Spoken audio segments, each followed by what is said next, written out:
Hello and welcome back to the channel. Today we'll be diving into a very handy data quality feature of Databricks Delta Lake, namely time travel. We've all been there. A data pipeline goes wrong and suddenly you have bad data flowing into your tables. It can be a nightmare with rollback processes. Time travel to the rescue. As with the ACID transactions presentation earlier, the prerequisite here is the Databricks Delta Lake high-level introduction video. Link in the top right-hand corner. So make sure you understand these basics before proceeding. So let's lay out the objectives. It will be a drill down of Delta Lake's time travel feature in Databricks. We'll define it at a high level and give a few data quality scenarios you could use it for.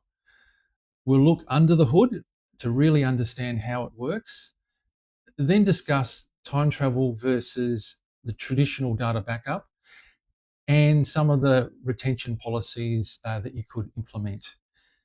I will then take you through a sample PySpark script so you can see how time travel works in action. Finally, I will give a short summary of what we've learnt and the next video coming up for the channel. So what is it exactly? Basically, Delta Lake time travel is the ability to query and or recover a table as it existed at a specific point in time or at a specific version. Every time you change a Delta table, it creates a new snapshot. For example, this means if a pipeline runs at 2 a.m. and accidentally deletes half your records, you don't have to stay up all night trying to rebuild the data from scratch. You can simply tell Spark to look at version 10 or the data as of 1:59 a.m. You can literally go back minutes, hours, or even days to see exactly what the data looked like, allowing you to compare the good data with the bad data side by side to debug the issue. So what kinds of use cases could you use time travel for? Emergency recovery, as mentioned. If a job inserts 1 million rows of null values, for example, you can roll back in seconds. A Y audit, using the history command, you can see exactly which user or Databricks notebook changed the data. And for consistency, you can ensure your machine learning models are trained on the exact same version 12 of the dataset, for example, every single time. So let's get technical and dive deeper. You're probably thinking, how does this work without doubling your storage costs every time you run an update, creating a new snapshot? As we discussed in the Delta Lake intro presentation, when we talk about a Delta table, we're really talking about a directory in your cloud storage. And inside that directory, you have your data stored as Parquet files and a metadata folder with your transaction log called _delta_log. So here's the secret to the storage: file level granularity. If you have, for example, a 1 terabyte table split into 1,000 Parquet files, and you update just one single row, Delta Lake doesn't copy the whole terabyte. It only replaces the one specific Parquet file containing that one row. It writes a new version of that small file and creates a new JSON manifest in the delta_log folder. This manifest tells Spark, for version 2, add this file and remove the old version of it from your view. So your storage only grows by the size of the change, not by the size of the whole table. The old file stays there, so you can time travel back to it, and the new file is used for current queries. You only double your storage if you rewrite every single row in the table. Now, to keep things fast, Delta uses checkpoints every 10 commits. It collapses those JSON manifests into a single Parquet file. This prevents Spark from having to read thousands of tiny JSON files when you want to time travel back to a version from 3 weeks ago, for example. Now, Delta Lake allows you to configure retention policies for both data and metadata on the table themselves. These policies determine how long historical versions of the table are retained. There's a Delta log retention duration property, which controls how long the transaction log is retained. The default is 30 days. There's also a Delta deleted file retention duration, which controls how long deleted data files are retained. The default is 7 days. You can configure these properties at the table level using the alter table command, as per the example here. It's important to choose appropriate retention policies based on your organization's requirements for auditing, data recovery, and storage costs. Uh, There are some considerations.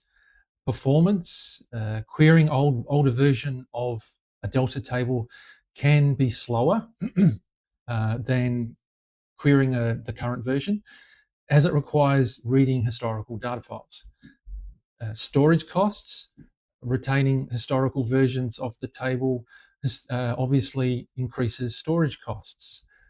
And also data skew. If your data is heavily skewed, querying old versions may result in uneven data distribution and performance issues. Now, a common misconception is thinking time travel replaces your backup strategy. It doesn't.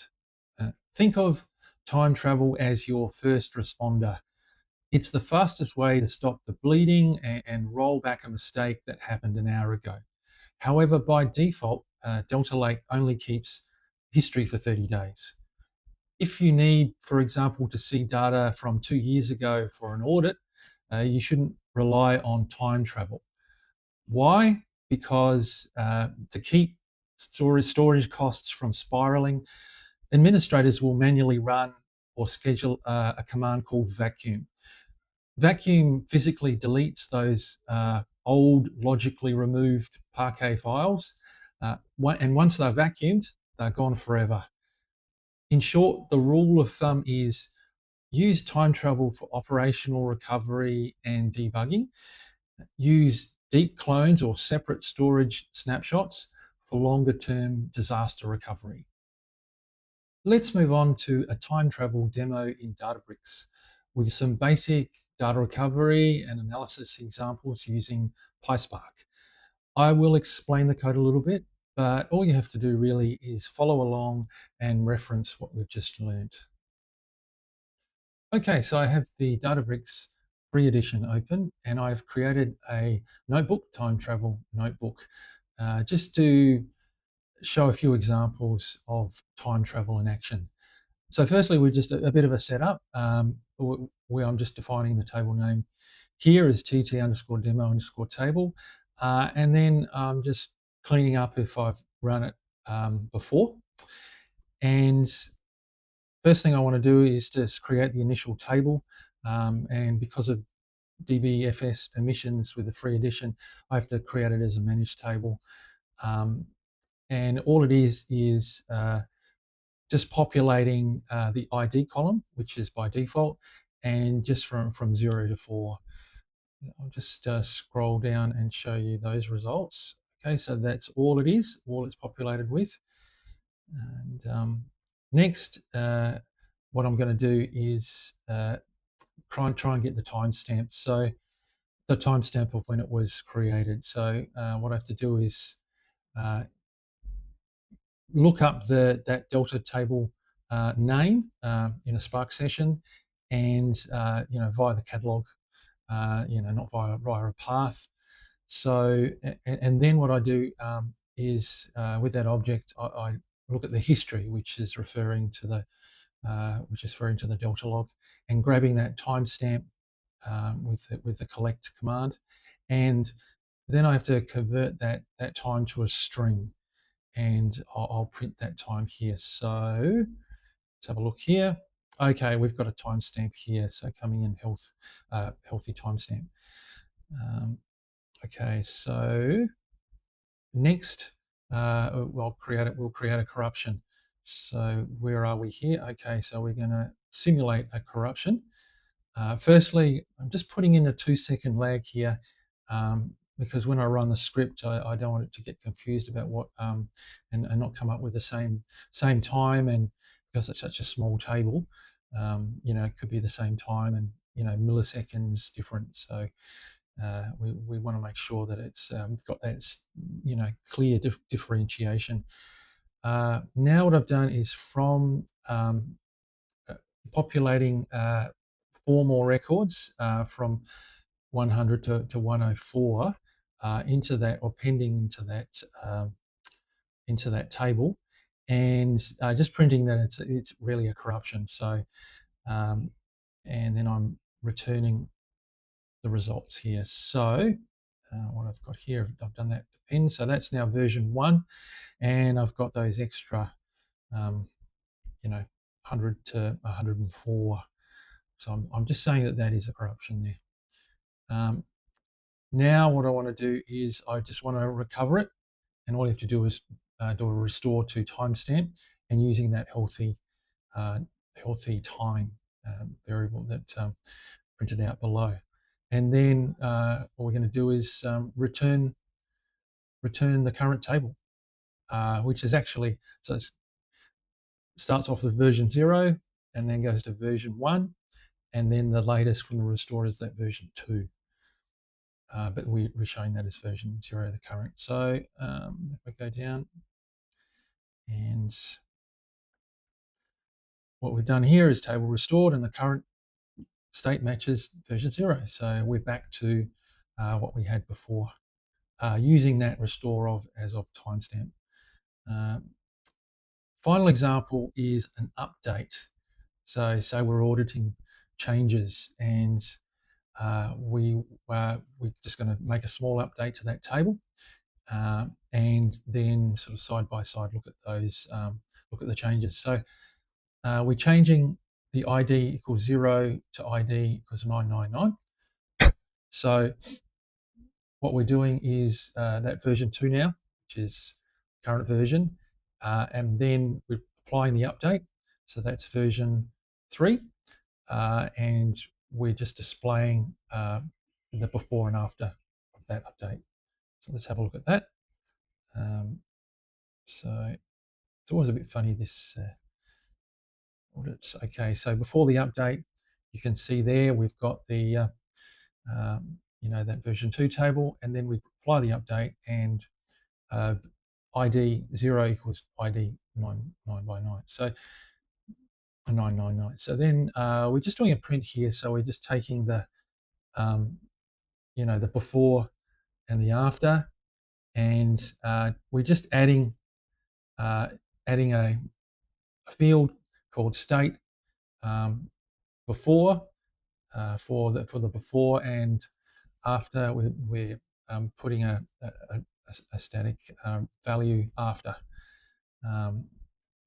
and we're ordering by the state. So let's have a look here. It's just a printout just in one table. So there you go. So before we had it was 0, and after 999. So you can sort of it's quite easy to compare with time travel, and add it to one data frame, and then just reproduce it like a report. Here's the before value, and here's the after value.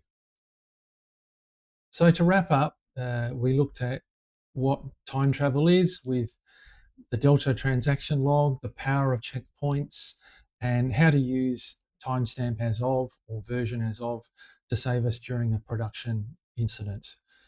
To reiterate, time travel is your first responder. It isn't a permanent archive. By default, Delta keeps those logs for 30 days, and you'll need to clean up your old files at some point to save space using that vacuum command.